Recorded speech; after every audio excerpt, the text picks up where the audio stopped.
concretos. Pero en todo caso, le pido prestado un concepto que hace mucho tiempo me comentó, del mismo modo que me lo comentó a mí, se lo comentó a muchas personas más, el poeta Washington Benavides. Washington Benavides es probablemente el poeta más musicalizado del Uruguay, es decir, sus versos se han transformado en canción.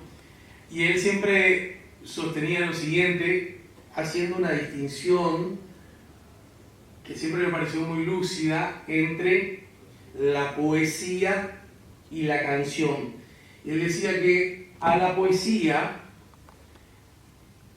hay que ir, el público va a la poesía, el público interesado, el público sensible en ese género literario, va a la poesía. De hecho, quizás sea oportuno también hacer este comentario en el día de la inauguración formal de la Feria del Libro. La poesía es probablemente el género literario menos vendido. Y hay un poeta argentino que ante esa pregunta, ante ese problema decía, la poesía no se vende, porque la poesía no se vende. Y en ese sentido creo que dialoga bien con lo que el Bocha Benavides, querido amigo, al que echo de menos, relativamente, porque los artistas tienen la facilidad de abrazarse de las formas de la inmortalidad a través de su obra, que queda en poder de todos, justamente en esa dirección decía, mientras la gente necesita ir a la poesía una vez que se transforma en canción va a la gente.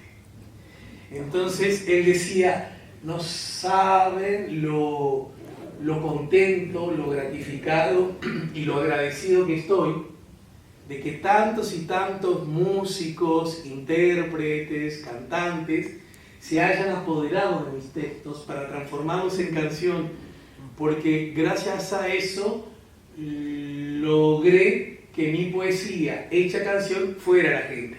¿Y por qué se me ocurre que día a día hacer esta referencia aquí y ahora? Porque en realidad, por supuesto, vamos a no ser demagogos, nos hubiese encantado que esta sala esté desbordando de gente, ¿o no, Viva? Pero en todo caso tenemos un plan B, que es el que la literatura y el libro siempre nos da, y es que el libro, igual que la poesía hecha canción, se encargue de llegar por sí mismo a la gente, ¿no? En esos caminos, vericuetos y estrategias que el propio individuo con ánima propia, transformado en libro, ¿verdad?, ya empieza a andar por sí mismo, casi como hijos que dejamos a merced de los demás. Así que confiemos buenamente que estamos ante esa posibilidad, ¿sí? Bueno, rápidamente les cuento que estoy muy agradecido, otra vez, Viva, de estar en la presentación de un libro tuyo. Viva es una querida y admirada amiga. No, gracias. No estoy muy seguro de qué es más, si admirada o querida, pero en todo caso, a esta altura me parece sin necesidad de vernos permanente y constantemente, sabemos que hemos forjado un vínculo indisoluble, perenne. Exacto. Hablar bien en el micrófono, si no me escucho a mí mismo y me aburro. Sí. Entonces, y bueno, nuestra familia se conoce, recién comentábamos de nuestras sendas bodas y comentarios, por ejemplo, con mi esposa, que probablemente si sale a tiempo del médico, y con mi hijo llegará aquí para aumentar el quórum. Siempre contamos, entre nosotros nos contamos que cada vez que pasamos por la iglesia de 18 de julio, o sea, constantemente, porque por ahí pasamos constantemente, siempre recordamos el día que fuimos al casamiento, y para nuestra sorpresa, bueno, había menos gente de la que hay aquí ahora. Vimos la hora y estaba correcta. Y y vimos la dirección, y era esa iglesia. Lo que no estaba correcta era la fecha. Nos anticipamos un día y ganamos el cochazo. Puede haber pasado lo mismo. A lo mejor pasó eso. Vengamos mañana a esta misma hora a ver qué pasa. Bueno, lo cierto es que eso motivó que la fecha correcta, que ahora no me acuerdo si era el otro día o 2 días después o un año luego.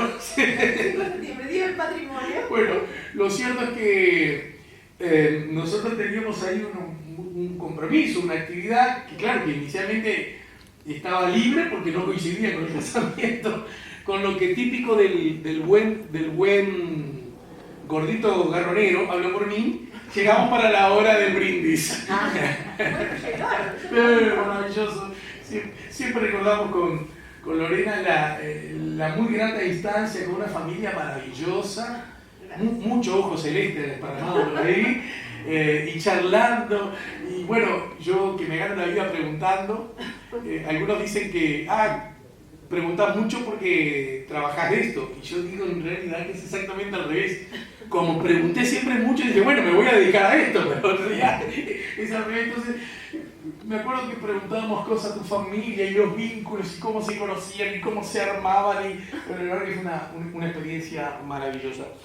El mundo llora es una posibilidad que Diva nos ofrece a propósito de, como en el subtítulo del libro dice, enfermedades, hechos históricos y guerras desde el comienzo de la humanidad hasta nuestros días. A mí me gustaría ir un poco vos lo contaste además en el prólogo, al génesis de todo esto, ¿verdad? Es decir, cómo y en qué contexto nació la necesidad de decir, vos casi como una epifanía recibiste una señal de que era necesario escribir sobre cosas, ¿no? ¿En qué contexto, y aunque llueve implique para algunos de nosotros llover sobre mojados, la metáfora hoy aplica además, contanos cómo nació esta necesidad de dar este puntapié inicial. Y bueno, mira, un poco como lo cuento ahí, por circunstancias personales, el 13 de marzo habíamos estado en un centro hospitalario que después tuve que seguir yendo en forma permanente. Entonces viví esa etapa de una manera muy especial, porque, o sea, estaba dentro, que era impresionante ver cómo se paraban los lugares, etc., y estaba afuera. Y me acuerdo que me llamó mucho la atención algo que yo digo ahí, una casa de ancianos que está cerca de casa. Es una hermosa imagen, aunque implique dolor o de cierta desolación, desde el punto de vista literario yo encuentro que fue una linda imagen esa que encontraste. Sí, la gente sentados, como que la situación era la misma de siempre para ellos, y unos gorrioncitos comiendo un pancito. Eso fue lo que me movió. Quiero residencial de ancianos. Sí, ancianos. De ancianos, y por lo que veías a través de los ventanales, ¿no? Otra cosa no veía. Todos mal, digamos, ¿no? Todos en su mundo. Casi como no advirtiendo el momento bisagra que estaba viviendo la humanidad. Claro, y por otro lado te ibas al otro extremo. Al extremo que, aunque uno no era el que estaba enfermo, pero veías todo aquello, veías cómo estaban separadas, un día ibas, estaba separado de una manera, otro de otro, el miedo, o sea, eso fue lo que me llevó. Y bueno, y entonces hablando con Claudia Darín, que hoy no está más en Planeta, querida amiga. Sí, Claudia me ofreció si quería escribir sobre eso, que en realidad en principio iba a ser solo sobre pandemias. Y bueno, dije sí, que me parecía interesante. Entonces, bueno, empecé a escribir sobre pandemias desde el inicio de la humanidad, o de enfermedades. Y bueno, lo que pasa es que ahí me di cuenta que no podía hablar de enfermedades aisladas, tenía que unirlas al contexto, por lo menos mínimamente al contexto histórico y geográfico que se daba, ¿no? Y bueno, y también ahí empecé a ver la relación entre pandemias y guerras.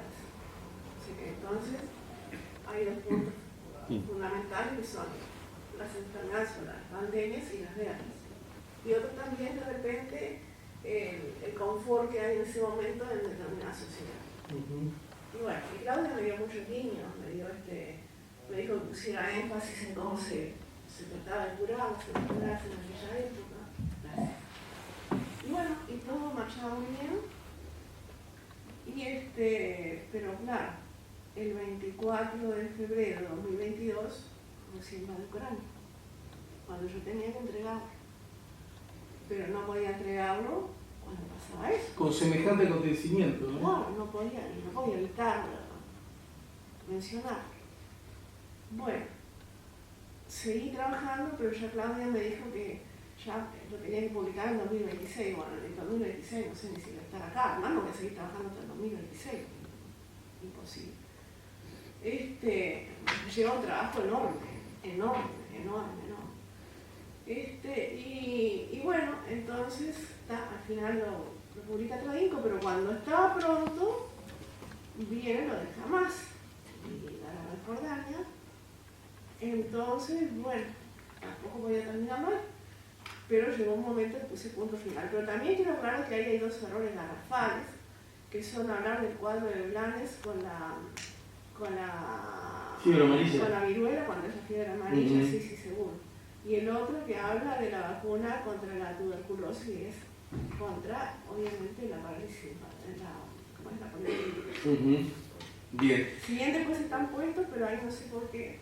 No pensaba, esto que voy a comentar ahora lo había dejado para luego, pero me gusta armar, y mucho más en charlas así entre amigos, armar planes para impunemente desarmarlos, porque verdad, es hijo también de las dinámicas de la charla.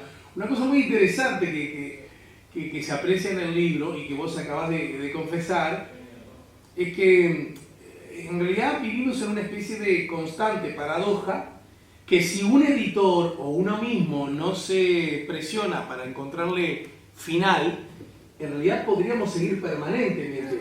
Es más, vos misma decís una cosa, yo te felicito, la verdad, porque en el libro, bueno, resulta que estamos llegando al final y acontece lo de Rusia con Ucrania. Si es Putin, atendelo, ¿verdad?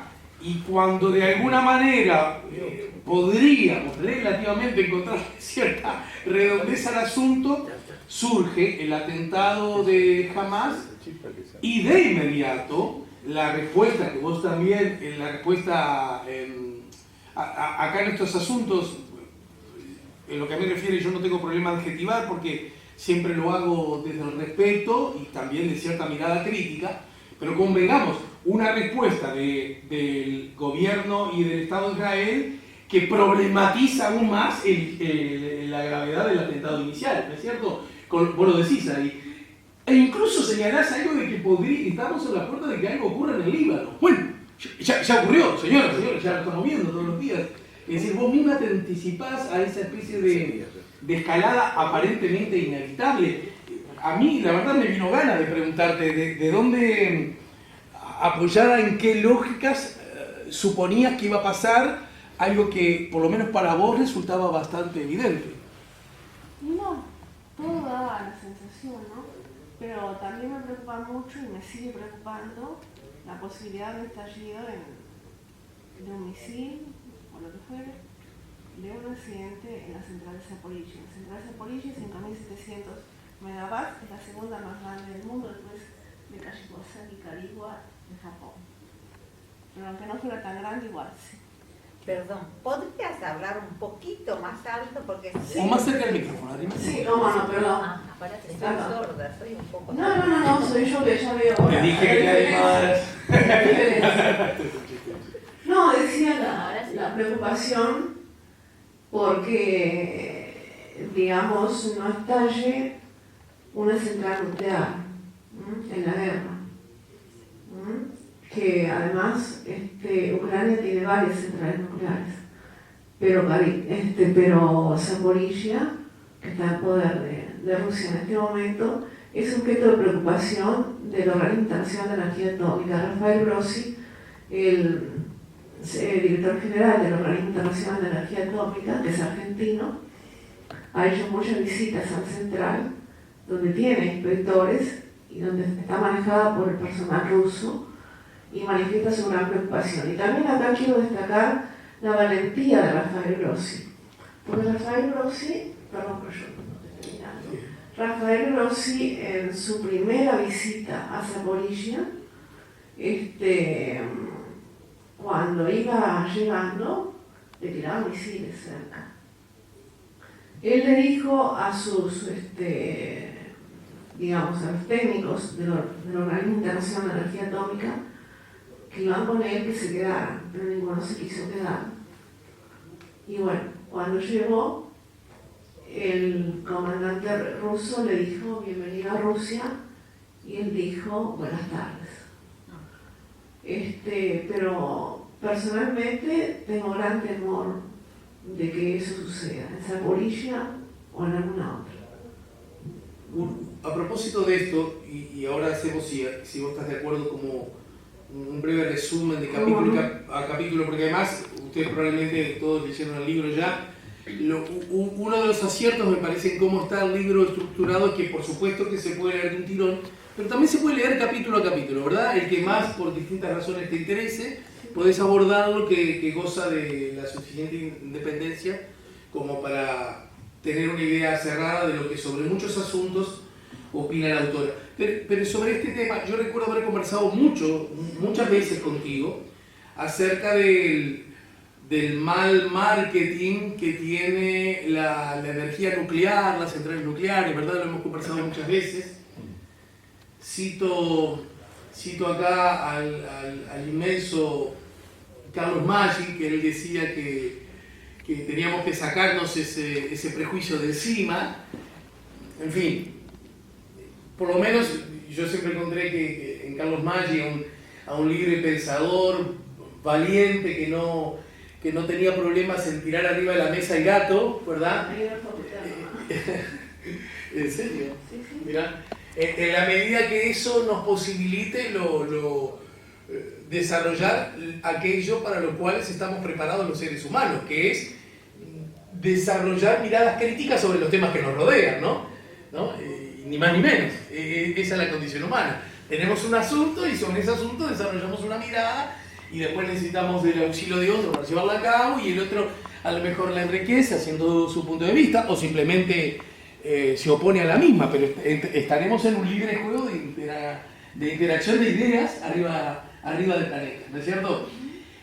Volviendo al tema inicial del mal marketing que suele tener la energía nuclear, y todos nos hacemos los chanchorretos a propósito del aporte que hace a nuestra salud, ¿no es cierto? Pero bueno, como si eso fuera parte de otra lógica, cuando en realidad no lo ves, digamos, ¿no? Yo estoy repitiendo cosas que aprendí de vos, en ese contexto, te pregunto entonces, esta idea que genuinamente a vos te preocupa, que pueda darse una circunstancia del estallido de una central atómica con las consecuencias terribles que cualquiera podría llegar a advertir que esto implica, no es lo suficientemente serio y grave el asunto como para que por sí mismo logre los anticuerpos para que nadie se atreva a? Es decir, no funciona así el asunto. No, porque fíjate que también hay un gran peligro que es que Rusia en cualquier momento tire una bomba nuclear. Ya lo han amenazado varias veces, ¿no? O sea... Bueno, entonces, en un planeta donde ya vivimos esa tragedia, ¿no? Sí, por supuesto. Pero no una bomba atómica ahora no tiene nada que ver con Hiroshima y Nagasaki. De hecho, Chernobyl fue 600 veces más grave que Hiroshima. Sí. Yo soy de los que vive eso de Chernobyl como una tragedia y lo otro también, ¿eh? Sí. Yo estoy en ese grupo, ¿no? No. Pero la bomba atómica hoy no es la bomba... Entonces, ¿esto no daría la razón justamente a quienes son tan aprensivos con ese tipo de generación de energía? Pero esto no es por generación de energía, esto es por armas nucleares. Ya sé, pero forma parte de...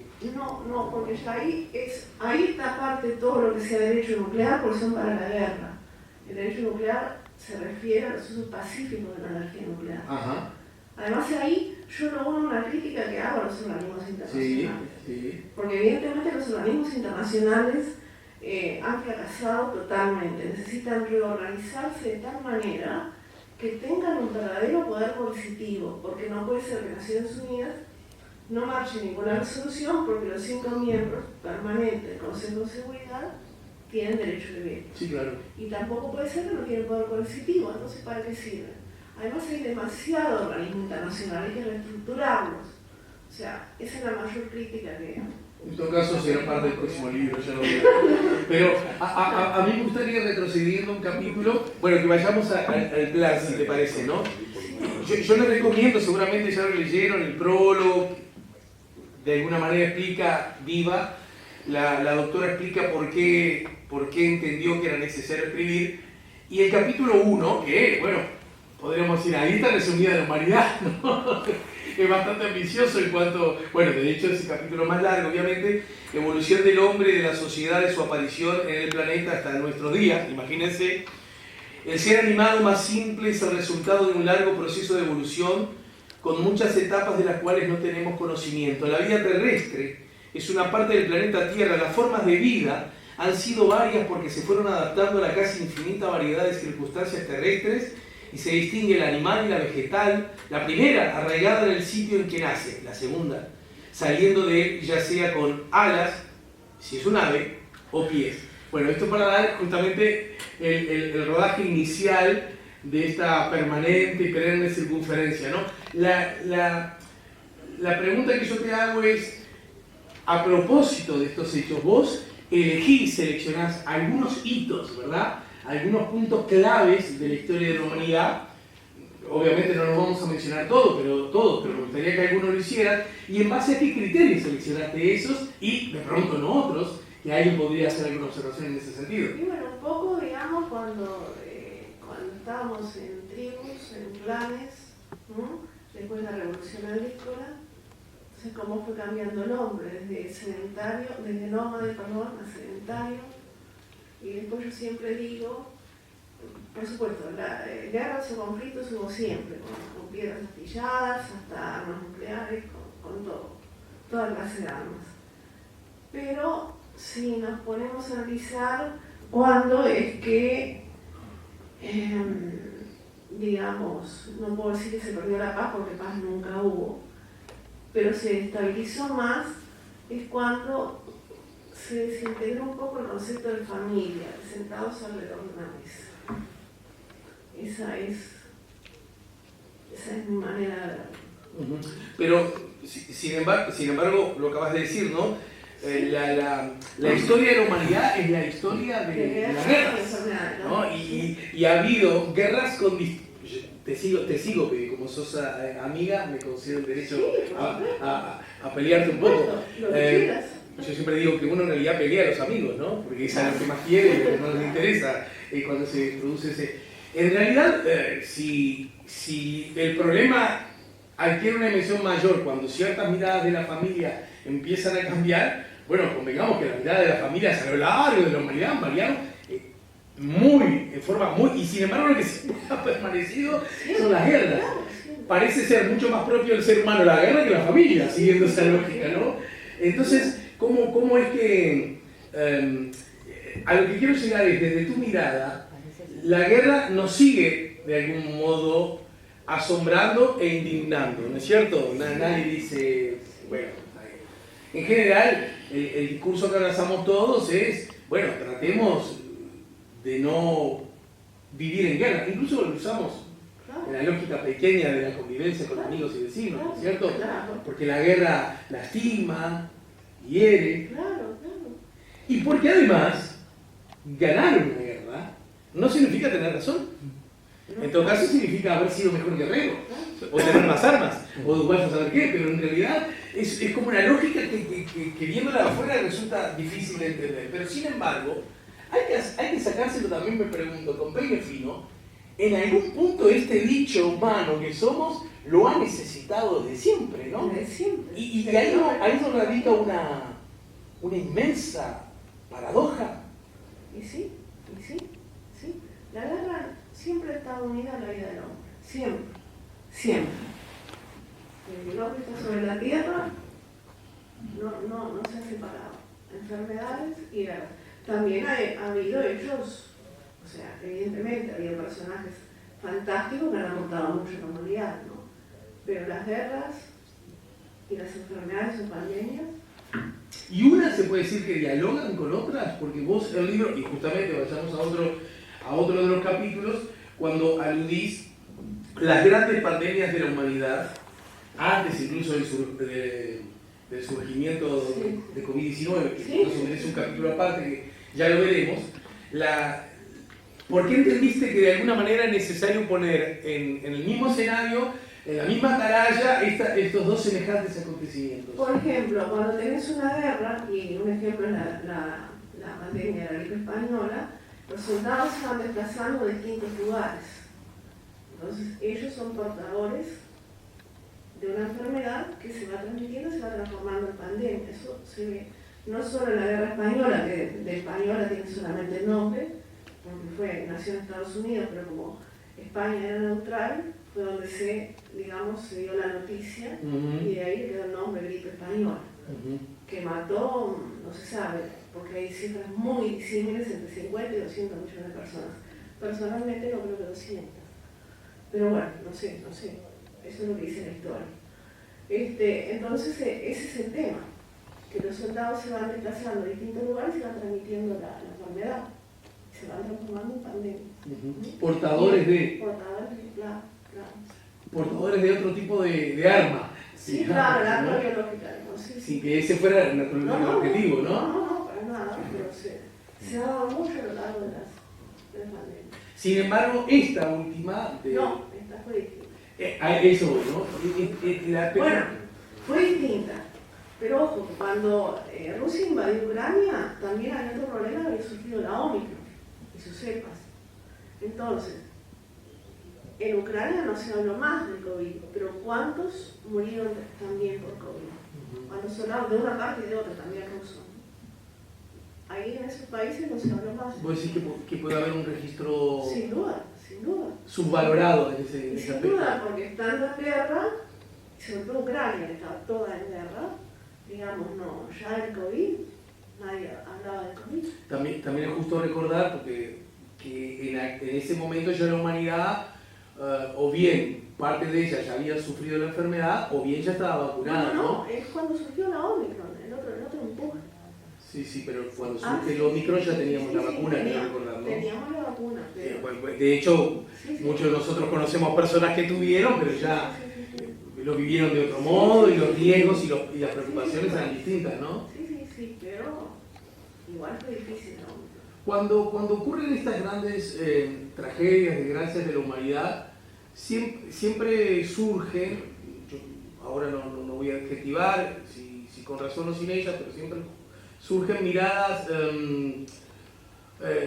a propósito de posibles conspiraciones, ¿verdad? Esto ocurre porque algunos han decidido que ocurriese, ¿verdad? Y sigue siendo vigente, hablando de COVID, cuando uno conversa por allí con distintas personas, que un grupo de personas, se me ocurre que en Uruguay minoritario, pero tampoco tan pequeño, entiende que esto o bien ha sido una especie de gran ensayo de la humanidad, o un instrumento de grandes poderíos económicos.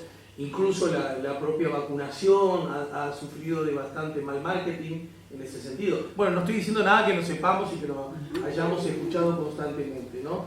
Desde esa perspectiva, vos que has investigado el asunto, ¿qué decís y qué opinás?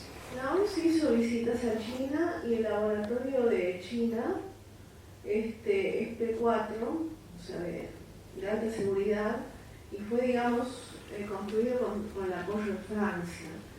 No hay evidencias, más allá de lo que un profesional chino decía, que ya adelantó además el virus adelantó la enfermedad, después murió.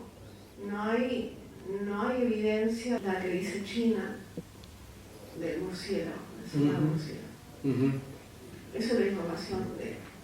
O sea, la OMS no ha podido comprobar otra cosa. Y en este marco la idea de que las masivas vacunaciones no han hecho otra cosa que enriquecer groseramente los laboratorios y que de pronto, no, como sostienen algunos, como repito, algunos compatriotas, no era necesario la misma. ¿Vos qué opinas al respecto? Yo estoy totalmente en la posición contraria porque creo que ha salvado millones de vidas, y no solamente esta vacuna, sino todas las vacunas. Fíjate que la viruela, si bien había justamente en 2022, había habido algún caso aislado, había sido la primera enfermedad aislada totalmente del planeta. Yo creo que sin vacunas, el mundo del COVID o de otra enfermedad hubieran muerto muchísimo. Nosotros personalmente tuvimos 2 amigos queridos que murieron por el COVID, el doctor Enrique Soto y Alfredo Márquez, amigos nuestros. Entonces no había vacunas todavía. No, perdón, con el segundo sí había vacunas cuando murió en 2023. Bien, ya casi en el final, vos sostenés en el libro un asunto que me parece que es de capital importancia y creo que es bastante lúcido tal como lo planteás, y que cito textual: una importancia fundamental es y será la del agua dulce. Las guerras futuras serán por el agua, escribí en 2008, a propósito de centrales nucleares en agenda, el libro editado por Ediciones de la Plaza, y eso parece más cercano por las continuas sequías que se producen en distintas partes del mundo debido a la acción destructiva del hombre sobre el ambiente. Y acá entonces se enlazan 2 asuntos que incluso generacionalmente lucen como nuevos, ¿no? La importancia de cuidar el medio. Hago un implícito homenaje a Tanchi, que decía que decir medio ambiente es una redundancia, ¿no es cierto? La mirada preocupada y cautelosa. De hecho, es muy difícil que hoy día ningún partido, ningún candidato se presente a nada sin tener una agenda a propósito de estos asuntos. Antes, pero hasta hace 20 segundos en la historia, era inimaginable. Y todo eso dialogando con el agua. Nosotros que vivimos además en un lugar de la tierra donde esa riqueza todavía parece estar vigente, ¿no? Me gustaría una última reflexión haciendo hincapié en ese aspecto en particular. Es verdad, el agua es un recurso, el agua dulce es un recurso imprescindible. Hay algunos experimentos, digamos, de desalinización de las aguas, incluso usando energía nuclear, pero nosotros tenemos un gran acuífero, el Guaraní. Bueno, el primero es el de Chad, Egipto y Sudán, ¿no? Y es una gran riqueza que tenemos, pero evidentemente las guerras yo la veo como que un objetivo va a ser el agua dulce. Y en ese sentido, déjame hacer esta pregunta que no me gusta, pero ¿deberíamos estar contentos por estar pisando el acuífero o deberíamos estar preocupados por...? Yo me contento, sí, tratar de protegerlo. Otra, no te sé decir. Bien, supongo que el libro está distribuido por Guzzi, no sé si por Guzzi, por lo tanto es un hecho que está en todas las librerías, o que estará en todas las librerías.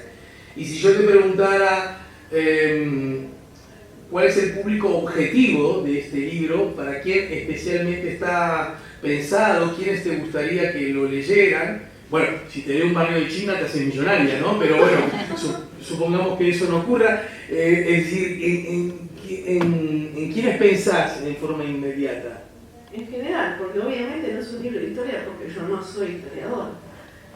Así que pienso que en general no he pensado eso, algún público objetivo. Bien. Bueno, Diva, me resta solo agradecerte otra vez que me hayas hecho este honor. Y bueno, esperaré un próximo libro para estar juntos en una quinta presentación. ¿Verdad? Bueno, y a ustedes les agradezco. Y la verdad que siguieron la máxima del teatro de la que más temprano les hablé. Cada uno de ustedes se multiplicaron cual panes y peces. y lo han hecho muy bien, así que gracias. Y que disfrutemos, disfrutemos de la fiesta de la feria, que siempre por definición es una fiesta, ¿no? Así que bueno, gracias a todos y buenas tardes y felicitaciones, Diva, ¿sí? Muchas gracias. Gracias.